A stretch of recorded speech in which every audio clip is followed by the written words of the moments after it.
Bonsoir. Alors, ce soir, on va switcher un peu vers la probabilité. On va faire l'exercice 4 sur la probabilité de l'examen BTS 2016 pour les options SRI, DSI et MCW.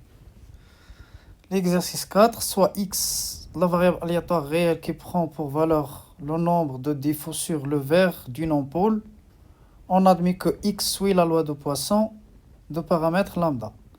Donc ça, il faut rappeler les propriétés, l'expression de la loi du Poisson.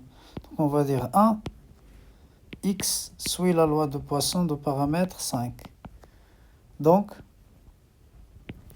l'univers de possibilités, ça c'est à retenir, donc ça c'est n.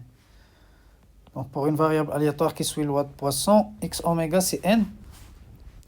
Et quel que soit k appartient à n, p de x est égal à k. Ça c'est il faut retenir. C'est exponentiellement lambda, c'est-à-dire moins 5, fois lambda puissance k sur k factoriel. Calculer la probabilité des événements suivants. A, il n'y a aucun défaut sur l'ampoule. Donc x, c'est le nombre des défauts, donc on va calculer la probabilité de p de x est égal à 0. Voilà, donc p de x est égal à 0. Ça fait quoi? Ça fait exponentiellement 5 fois 5 puissance 0 sur 0 factoriel. 0 factoriel par convention c'est 1.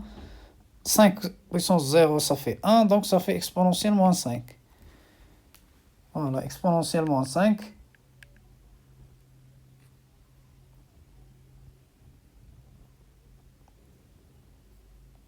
Équivaut à peu près, donc on va prendre 4 chiffres après le virgule, 0,0067. Voilà. Ça c'est la question A.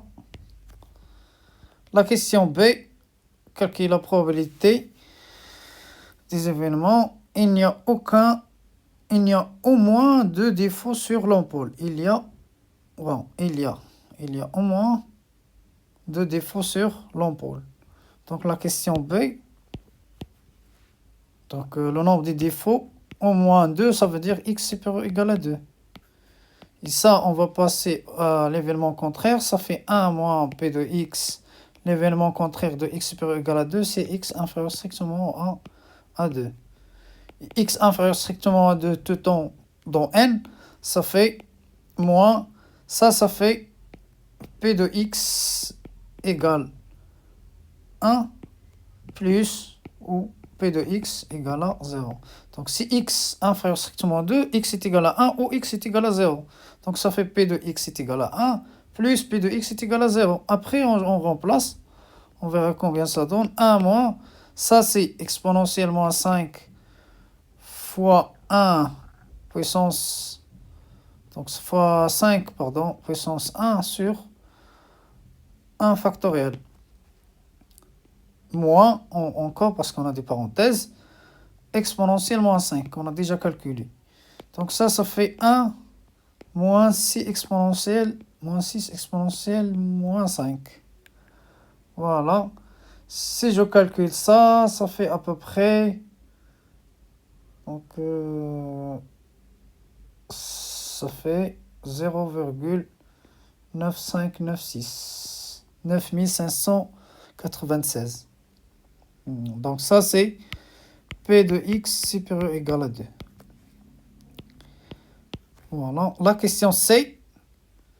Le nombre de défauts est compris entre 2 et 5. Les bandes comprises. Donc c'est-à-dire p de x supérieur ou égal à 2, inférieur ou égal à 5. Donc ça fait quoi? Ça fait p de x est égal à 2, plus p de x égale à 3, plus p de x égale à 4, plus p de x égale à 5. Donc on va remplacer. Ça fait exponentiellement à 5, 5 puissance 2, 5 puissance 2 sur 2 factoriel, plus exponentiellement à 5 fois 5 puissance 3 sur 3 factoriel, plus exponentiellement à 5 fois 5 puissance 4 sur 4 factoriel, plus exponentiellement à 5 fois 5 puissance 5 sur 5 factoriel. Voilà. Si je calcule tout ça, ça va donner... Alors, ça va donner quoi? Donc, ça va donner... Ça, c'est 0, à peu près.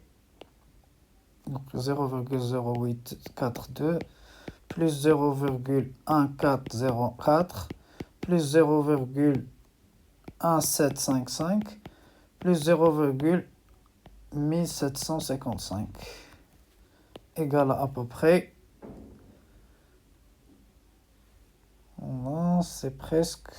Alors, 0,6756. Donc ça, c'est la probabilité que le nombre des défauts compris entre 2 et 5. Voilà.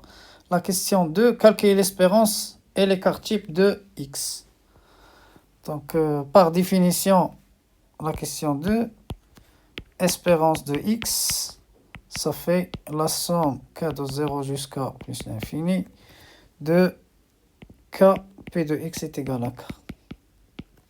Ça fait la somme k de 0 jusqu'à plus l'infini de k exponentielle moins 5 fois lambda puissance 5 sur k factoriel.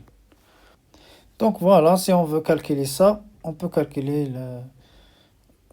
la somme de cette série. Donc en faisant changement d'indice, on va obtenir lambda. On sait que l'espérance pour une variable aléatoire qui suit la loi de Poisson, ça c'est à retenir.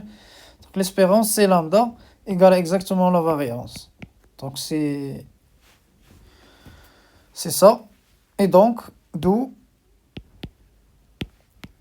l'écart type égale à la racine de la variance égale à la racine de 5 égale...